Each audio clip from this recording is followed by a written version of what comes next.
이 시간에는 기쁘게 드리는 예물이라는 제목으로 하나님의 말씀을 전하도록 하겠습니다. 서울여대 기독교학과 교수로 사역하고 계시는 장경철 목사님이 제가 신학생이었을 때 장신대에 오셔서 한 학기 강의를 하신 적이 있었습니다. 그때 제가 그분의 수업을 들었습니다. 그런데 한 주는 사랑에 관한 말씀을 하셨는데 아직도 선명하게 기억이 나는 내용이 있습니다. 사람이 정말로 사랑하는 대상이 무엇인지를 어떻게 알 수 있는가를 설명하는 내용이었습니다. 그분의 설명은 사람이 자신의 시간을 어디에 많이 보내고 있는지를 보면, 그리고 사람이 자신의 돈을 어디에 많이 쓰고 있는지를 보면 그 사람이 진정 사랑하는 대상이 무엇인지를 알 수 있다는 것입니다. 나는 누구를 또는 무엇을 사랑한다 라고 말하는 그 사람의 언어가 아니라 그의 돈과 시간을 어디에 많이 사용하고 있는지 그의 실제적인 행동을 보면 굳이 말하지 않아도 그 사람의 사랑이 어디를 향하고 있는지를 알 수 있다는 말씀이었습니다. 예수님은 마태복음 6장 21절에서 다음과 같이 말씀하십니다. 공동번역 성경으로 읽어보겠습니다. 너희의 재물이 있는 곳에 너희의 마음도 있다. 너희의 재물이 있는 곳에 너희의 마음도 있다. 우리가 사랑하는 대상에 우리의 돈을 쓰게 되고 우리의 돈을 쓰게 된 그곳에 우리의 마음이 가게 된다는 말씀입니다. 여러분, 오늘 본문은 이스라엘 역사 중에서 포로 이후 시대를 배경으로 하고 있는 말씀입니다. 하나님께 죄를 범한 남유다가 하나님의 징계로 바벨론에 의해 멸망을 당하고 남유다 백성들은 바벨론의 포로로 끌려가 70년 동안 생활하게 됩니다. 이제 징계 시간이 끝나고 하나님께서 남유다 백성들을 회복시키시는데 페르시아 왕 고레스가 내린 조서를 시작으로 그 일을 진행하시게 됩니다. 고레스 왕은 옛 바벨론 제국의 포로로 끌려와 살고 있었던 남유다 백성들과 2세들에게 다시 본국으로 돌아가도 좋다는 본국 귀환 허락을 하게 됩니다. 그리고 바벨론에 의해 무너진 예루살렘 성전을 다시 재건해서 여호와 하나님을 섬겨도 좋다는 호의적인 조서를 내게 됩니다. 이 내용들이 에스라 1장 2절과 3절에 기록되어 있습니다. 바사왕 고레스는 말하노니 하늘의 하나님 여호와께서 세상 모든 나라를 내게 주셨고 나에게 명령하사 유다 예루살렘에 성전을 건축하라 하셨나니 이스라엘의 하나님은 참신이시라. 너희 중에 그의 백성된 자는 다 유다 예루살렘으로 올라가서 이스라엘의 하나님 여호와의 성전을 건축하라. 그는 예루살렘에 계신 하나님이시라. 이러한 페르시아 왕 고레스의 칙령으로 1차 귀환민들은 예루살렘 성전 재건이라는 목표를 가지고 남유다 땅 예루살렘으로 돌아오게 됩니다. 그리고 오늘 본문 68절을 보면 페르시아 제국의 땅에서 떠난 1차 귀환민들이 남유다 땅 예루살렘에 도착했는데 어떤 족장들이 무너진 예루살렘 성전의 옛 성전터에 이르렀을 때 성전 건축을 위해서 건축 헌금을 바쳤다는 사실을 우리에게 보여주고 있습니다. 그런데 오늘 본문에서 우리는 이들이 바친 헌금과 관련해서 두 가지 중요한 사실을 알 수가 있습니다. 먼저 이들은 힘 잘하는 대로 헌금을 바쳤습니다. 본문 69절입니다. 힘 잘하는 대로 공사하는 금고에 드리니 금이 6만 1,000 다리기요 은이 5천만에요 제사장의 옷이 100벌이었더라. 여기서 다릭은 페르시아의 화폐이자 구약 성경에 등장하는 최초의 화폐입니다. 그리고 만에는 화폐가 아니라 무게 단위를 표현하는 단어인데 1만에는 약 550g의 무게를 나타냅니다. 그런데 69절의 금 6만 1,000 다릭은 무게로 따지면 금 13만 6,640돈인데 이것을 한화로 환산하면 약 273억 원입니다. 그리고 69절의 은 5천만에는 한화로 환산하면 약 20억 원입니다. 이것은 귀한 자들 가운데 있었던 어떤 족장들이 드린 예물의 규모가 엄청난 액수였으며 이 예물들이 모두 성전 건축을 위해서 사용되었다는 사실을 우리에게 보여주고 있습니다. 그런데 여러분, 오늘 본문 69절은 이들이 힘 잘하는 대로 헌금을 바쳤다고 기록하고 있습니다. 여기서 우리말 힘 잘하는 대로라고 번역된 히브리어 단어 케코함의 원형인 코아흐는 어떤 일을 행할 수 있는 최대한의 능력을 의미합니다. 다시 말해 이것은 족장들이 성전 건축을 위해서 자신들이 가진 것을 하나님께 헌금으로 바쳤는데 이들은 성전 건축 헌금을 바치면서 자신들이 행할 수 있는 최대한의 능력을 발휘해서 헌금을 바쳤다는 것을 의미합니다.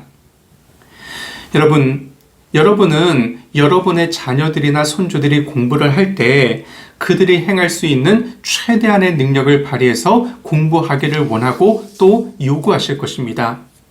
그런데 만약 하나님이 여러분에게 너는 나와 교회와 이웃을 위해 내가 할 수 있는 최대한의 헌금을 바치고 있느냐라고 물어보신다면 여러분은 주님의 그 물으심에 네 주님 제가 그렇게 하고 있습니다 라고 자신 있게 말씀드릴 수 있겠습니까?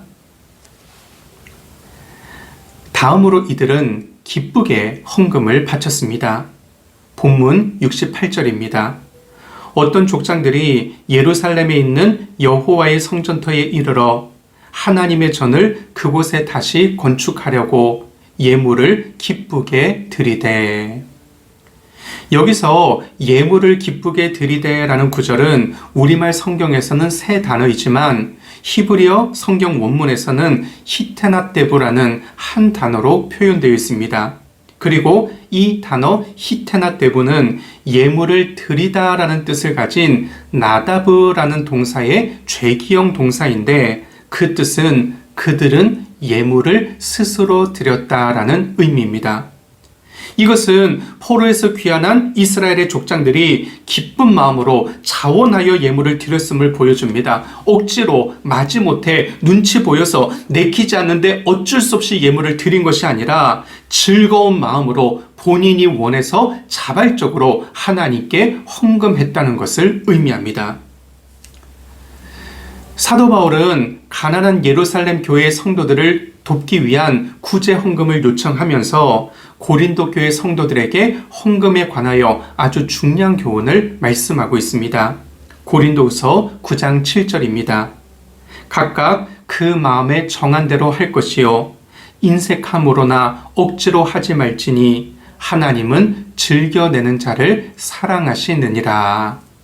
하나님은 즐겨내는 자를 사랑하시느니라. 그렇다면 여러분들은 각종 명목의 헌금을 기쁜 마음으로 즐거운 마음으로 하나님께 드리시고 계십니까? 사랑하는 여러분, 그리스도인은 하나님을 사랑하는 사람들입니다. 그리고 하나님을 향한 우리의 사랑을 표현하는 데에는 여러 가지 방법과 형태가 있겠지만 가장 중요한 것은 우리 자신을 하나님께 바치는 헌신입니다. 그런데 우리 자신을 하나님께 바치는 헌신은 내면적으로는 마음의 자세를 통해서 전달이 되지만 외형적으로는 우리의 돈이나 시간이나 은사를 헌납하는 가시적인 행위를 통해서 하나님께 보여줍니다. 특별히 우리는 헌금을 통해서 하나님을 기쁘시게 해드릴 수 있습니다.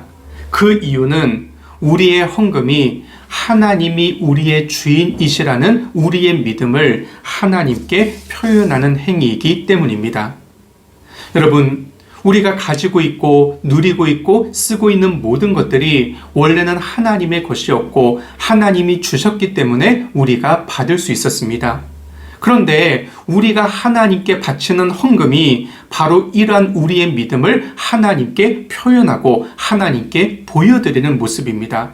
그렇기 때문에 헌금은 하나님을 기쁘시게 하는 행위입니다.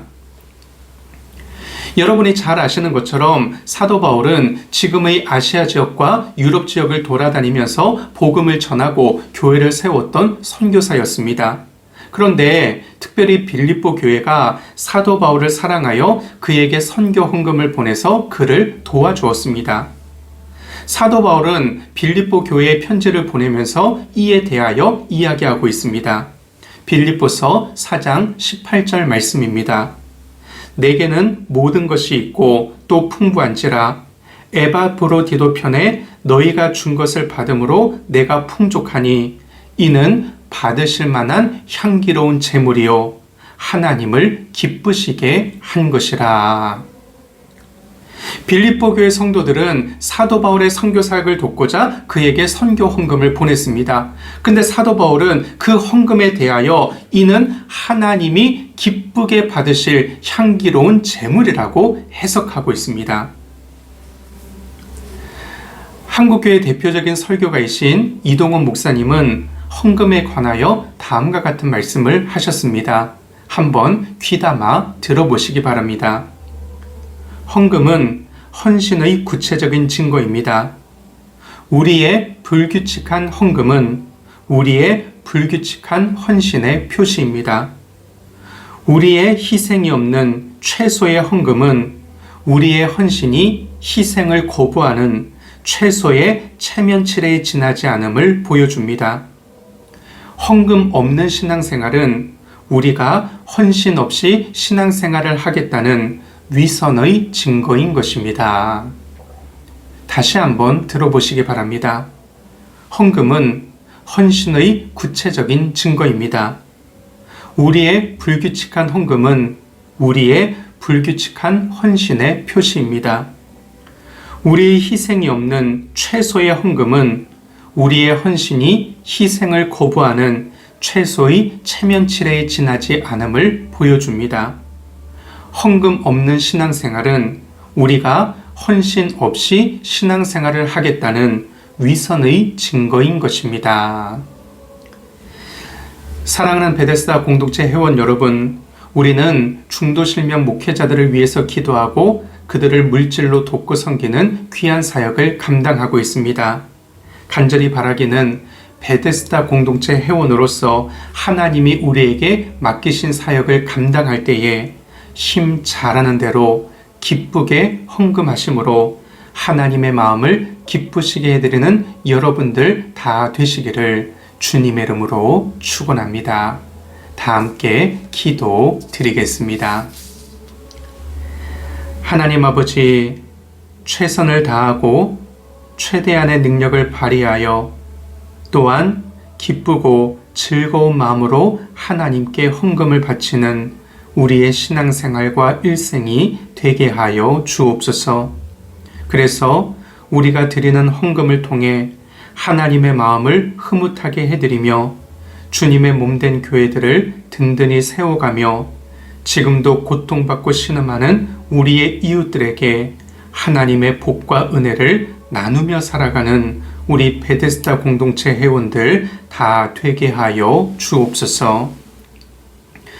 우리 인생의 구원자가 되시는 예수 그리스도의 은혜와 우리 생명의 창조자가 되시는 하나님 아버지의 그 다함이 없는 사랑과 우리 삶의 인도자가 되시며 우리의 인생길을 아름답게 빚어주시고 만들어 가시는 성령님의 교제하심과 이끌어 주심이 이 시간 하나님께서 베데스다 공동체 원래회 예배를 통해 주신 말씀을 따라 힘 잘하는 대로 기쁘게 하나님께 헌금을 바침으로 하나님의 마음을 흐뭇하게 해드리며 주님의 몸된 교회들을 든든하게 세워가며 더불어 살아가는 이웃들에게 하나님의 복과 은혜를 나누어주며 살아가기를 소원하고 다짐하는 우리 모든 베데스다 공동체 회원들 한 사람 한 사람 위에 지금부터 영원토록 함께 하시기를